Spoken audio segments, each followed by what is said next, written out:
Assalamualaikum warahmatullahi wabarakatuh. Halo teman-teman sekalian, kembali lagi bersama saya Mareta Aprianti. Di sini saya akan menjelaskan materi mengenai dana pensiun. Nah, apa sih yang dimaksud dengan dana pensiun? Dana pensiun menurut Undang-Undang Nomor 11 Tahun 1992 adalah badan hukum yang mengelola dan menjanjikan manfaat pensiun. Nah, dapat ditarik kesimpulannya bahwa dana pensiun merupakan lembaga atau badan hukum yang mengelola program pensiun. Penyelenggaraan program pensiun tersebut dapat dilakukan oleh pemberi kerja atau diserahkan kepada lembaga-lembaga keuangan yang menawarkan jasa pengelolaan program pensiun, misalnya bank-bank umum atau perusahaan asuransi jiwa. Kemudian, adapun tujuan dari dana pensiun, tujuannya adalah yang pertama, kewajiban moral.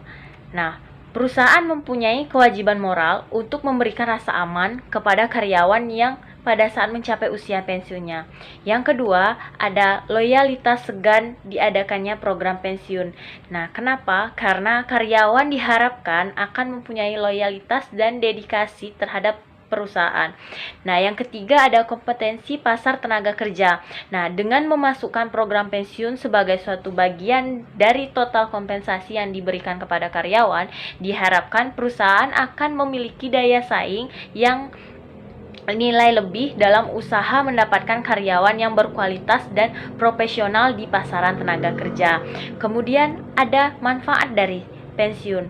Apa saja manfaat dari pensiunan? Yang pertama yaitu pensiun normal. Nah, pensiun normal ini adalah usia paling rendah di mana karyawan berhak untuk pensiun tanpa perlu persetujuan dari pemberi kerja. Nah, dengan memperoleh manfaat pensiun penuh. Nah, usia pensiun normal tersebut biasanya ditentukan dalam suatu peraturan dana pensiun di mana karyawan berhak untuk pensiun penuh. Kemudian yang kedua ada pensiun dipercepat. Nah, program pensiun ini biasanya mengizinkan karyawannya untuk pensiun lebih awal sebelum usia pensiun normal. Nah, ketentuan pensiun dipercepat ini biasanya telah diatur dalam peraturan dana pensiun dengan persyaratan khusus juga setelah mencapai usia tertentu, misalnya di usia 50 tahun. Kemudian ada pensiun ditunda. Nah, pensiun ditunda ini beberapa peraturan program pensiun memperkenankan karyawannya untuk terus bekerja meskipun telah mencapai usia pensiun normal. Nah, untuk memperoleh tambahan penghasilan. Nah, di samping itu juga untuk memperbesar penghasilan dasar pensiunnya. Nah, di mana nanti formula manfaat pensiun dihitung. Nah, kemudian ada pensiun cacat. Nah, pensiun cacat ini tidak berkaitan dengan usia karyawan, akan tetapi karyawan yang mengalami cacat dan dianggap tidak lagi cakap atau mampu melaksanakan pekerjaannya berhak memperoleh manfaat pensiun. Kemudian ada sistem pembayaran manfaat pensiun. Nah, cara pembayaran manfaat pensiun kepada karyawan dapat dilakukan dengan dua cara.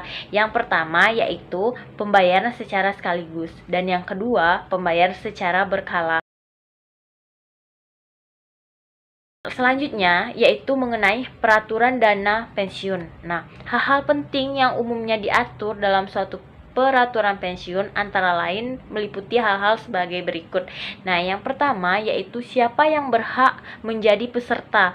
Nah, yang kedua, manfaat apa saja yang akan diberikan dan dalam bentuk apa. Nah, yang ketiga, kapan dapat dinikmati dan berapa besar manfaat yang dijanjikan kepada peserta. Dan yang keempat yaitu sumber pembiayaannya.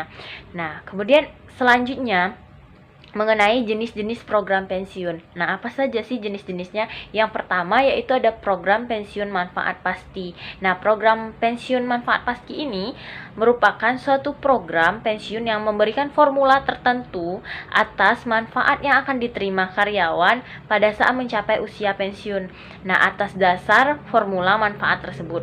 Nah, besarnya iuran yang diperlukan dihitung oleh aktuaris. Nah, yang kedua ada program pensiun iuran pasti. Nah, program pensiun iuran pasti adalah program pensiun yang menetapkan besarnya iuran kepada karyawan dan perusahaan. Sedangkan benefit yang akan diterima karyawan dihitung berdasarkan akumulasi iuran, nah ditambah dengan hasil pengembangan atau investasinya. Kemudian ada program pensiun dengan iuran tanpa iuran. Nah, program pensiun ini pada prinsipnya bisa disegerakan dengan bentuk kontributori atau non-contributory pension plan. Nah, program pensiun kontributori atau program pensiun dengan iuran adalah program pensiun di mana karyawan atau pekerja dan pemberi kerja diwajibkan membayar sejumlah iuran tertentu. Nah, dalam program pensiun. Sedangkan program non-contributory pension plan atau program pensiun tanpa iuran adalah penyelenggaraan program pensiun di mana seluruh biaya program ditanggung oleh pemberi kerja. Kemudian ada metode pembiayaan program pensiun. Beberapa faktor yang perlu dipertimbangkan dalam penentuan jumlah iuran antara lain. Yang pertama, adanya besar nilai manfaat atau benefitnya.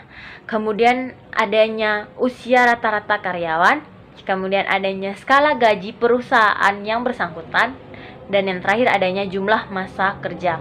Nah, dalam melakukan pembiayaan program pensiun umumnya dikenal dengan dua cara. Yang pertama ada pay as you go, yang kedua ada funding system. Nah, pay as you go itu seperti pemberi kerja hanya membiayai manfaat pensiun seorang karyawan atau peserta begitu diperlukan di luar gaji terakhir. Nah, metode ini relatif kurang konservatif dibandingkan dengan metode pembiayaan pensiun lainnya dan sebenarnya tidak dilakukan pendanaan sama sekali. Kedua, ada funding system. Nah, funding system ini adalah metode pemupukan dana yang bersumber dari peserta dan pemberi kerja. Nah, metode ini merupakan metode yang relatif lebih baik daripada sistem pay as you go. Nah, mungkin itu saja materi singkat, padat, dan jelas dari saya mengenai dana pensiun. Apabila ada yang salah dari perkataan atau perilaku saya yang kurang mengenakan, saya mohon maaf. Terima kasih yang sudah menonton video ini. Assalamualaikum warahmatullahi wabarakatuh.